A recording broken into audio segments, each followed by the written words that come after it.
variations. This is just straight. We'll do about 10 of these. We're starting the ball in the middle of our stick. We're not pushing that hand out. Again, my big philosophy is your left hand really doesn't do much. Again, you want to drive it, but everything's really coming from your right hand. So again, so watching this straight, all we're going is right down to that throat. The second one, again, you don't need your left hand to push you out.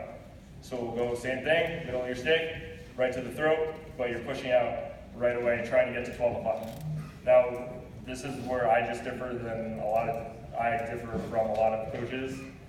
A lot of the coaches nowadays are trying to teach your guys to like kind of pop up really quick and get it out. We have a freshman, I don't know, especially Maryland coaches you might know, Justin Shockey, #1 recruit in the country, just transferred in. He had a really big issue with that, and it's funny because he's not used to losing at all. He's 80%, and he got in here, and I don't think he won face off his first week and a half. And I had said, look, like, I think the biggest philosophy, like you guys take away, is that if your kid likes to do something, he has to be comfortable with what he's doing. If you can give him a few things, especially from here, like just to say, hey, like, this is what I heard, you should try this, and it works out, then great. If it doesn't work out, then you might have to find another kid. But you also just kind of have to keep working with him, trying to tell him to figure out his own method, right? So the progression we'll go through right after that, we have 3 parts. Just driving down the line, driving low, and then we're pinching. The reason we do it in this order is because we want to punch that left hand out first before we lift up. It doesn't have to stay low all the way, but a lot of times your kids will come up too soon. If they come up too soon, your glove is really just missing their head, and you're not really punching their stick away out of the way. So what we want to do is, again, first progression, you're just going to go down the line with 2 hands now. Just really making sure, all you're trying to make sure is you have that elbow down, head right over the ball. Second progression, now you're going to swing out.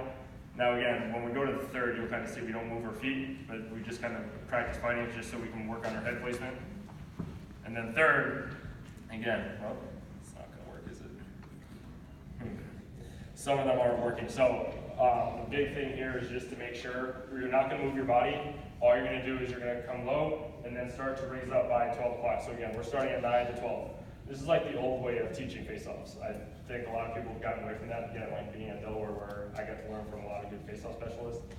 I think that's like a really, really helpful thing because especially with the kids that are kind of stopping short now, if you can get past 9, 10, 11 o'clock where they're stopping and you can get to 12, you're going to push their stick right off the line and you're going to be able to drive down the line a lot easier than they are.